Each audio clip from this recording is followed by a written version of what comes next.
Hello viewers, welcome to Vicky movie view. இன்னைக்கு நாம் பார்க்க போகிற படம் 2024 ஹாரர் சர்வைவல் படமாக ரிலீஸ் ஆன டோன்ட் மூவ் படத்தை பற்றி பார்க்க போகிறோம். இந்த படம் வந்து பிரபலமான ப்ரொடியூசர் சாம் ரைமி வந்து ப்ரொடியூஸ் பண்ண படம். அதனாலேயே இந்த படம் வந்து பார்க்கறதுக்கு தூண்டுச்சு. அது இல்லாத இந்த படத்தில் வந்து 2 டைரக்டர். அவர் யாருன்னா ஆடம் ஸ்கின்னரும் பிரையான் நீட்டோவும். அவங்க வந்து இந்த படத்தை வந்து சூப்பராக கொடுத்துருக்காங்கன்னு தான் சொல்லணும். படத்தில் முக்கியமான கதாபாத்திரத்தில் நடித்தது வந்து பார்த்தீங்கன்னா கெல்சே ஆஸ்பிலி, அப்புறமேட்டு பின் விட்ராக்.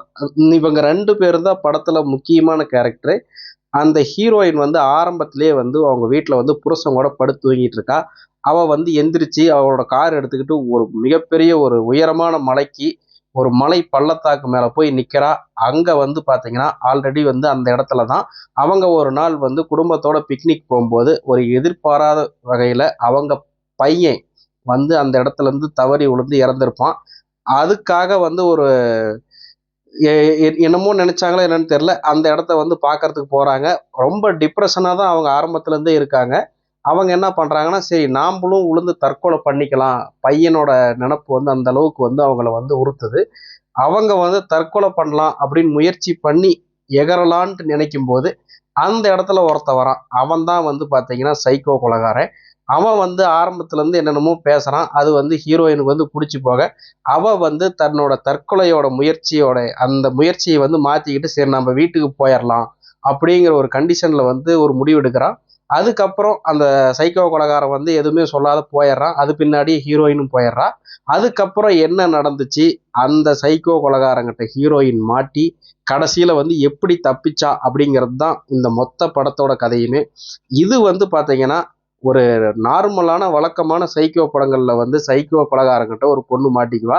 அவனை வந்து எப்படியோ ஒன்று வந்து கொன்னுட்டு இவ வந்து வெளியே வர்றது தான் வழக்கமான சைக்கோ படத்தோட கதையா இருக்கும். இந்த படமும் அப்படியே தான் இருக்கு.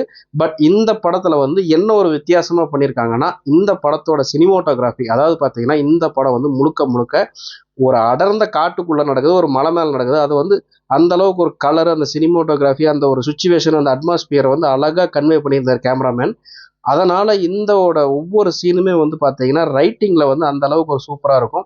நடுநடுவில் வந்து அவங்ககிட்ட மாட்டிக்கிட்டு எப்படி வந்து தப்பிக்கிறா, ஒரு சின்ன ஒரு இன்ஜெக்ஷன்னால அவளை வந்து பேரலைஸ் ஆக வைக்கிற ஒரு மருந்தை வந்து அந்த சைக்கோ கொலைகாரன் அவன் மேலே வந்து யூஸ் பண்ணுறான். அதில் வந்து ஒன்றுமே உடம்பே அசைவில்லாத கடக்கிறவ எப்படி வந்து தன்னை வந்து காப்பாற்றிக்க போறா அப்படிங்கிறது வந்து அழகா ஒரு 1.5 மணி நேரம் கதையா இதை வந்து எடுத்துட்டு போயிருந்தாங்க. அந்த அளவுக்கு நீட்டாகவும் பிரமாதமாகவும் ஒரு ஸ்க்ரீன் பிளேல வந்து விளையாண்டுருந்தாங்கன்னு தான் சொல்லணும். ஒரு படபரப்பு, ஒரு பதட்டம், அது வந்து ஆரம்பத்துலேருந்து எண்டிங் வரைக்கும் உங்களை வந்து சீட்டோட நுனியில் உட்கார வச்சதுன்னு தான் சொல்லணும். கிளைமேக்ஸில் வழக்கம் போல் அவள் வந்து ஹீரோவை வந்து எப்படியோ வந்து தாக்கிட்டு தப்பிக்கிறது தான் கதையே. அதை வந்து சூப்பராக வந்து கிளைமேக்ஸில் ஒரு சின்ன சின்ன ட்விஸ்ட்டுகள் எல்லாமே இருக்குது. அதை வந்து அழகாக வந்து காமிச்சிருந்தாங்க. படம் வந்து முழுக்க முழுக்க அந்த கதை ஒரு பக்கம் இருந்தாலும் அந்த நடக்கக்கூடிய ஒரு கதை களம், அந்த இடம், அந்த லொக்கேஷன் வந்து அந்த அளவுக்கு ஒரு சூப்பராக இருக்கும். இந்த படம் வந்து நெட்ஃப்ளிக்ஸில் இருக்கு.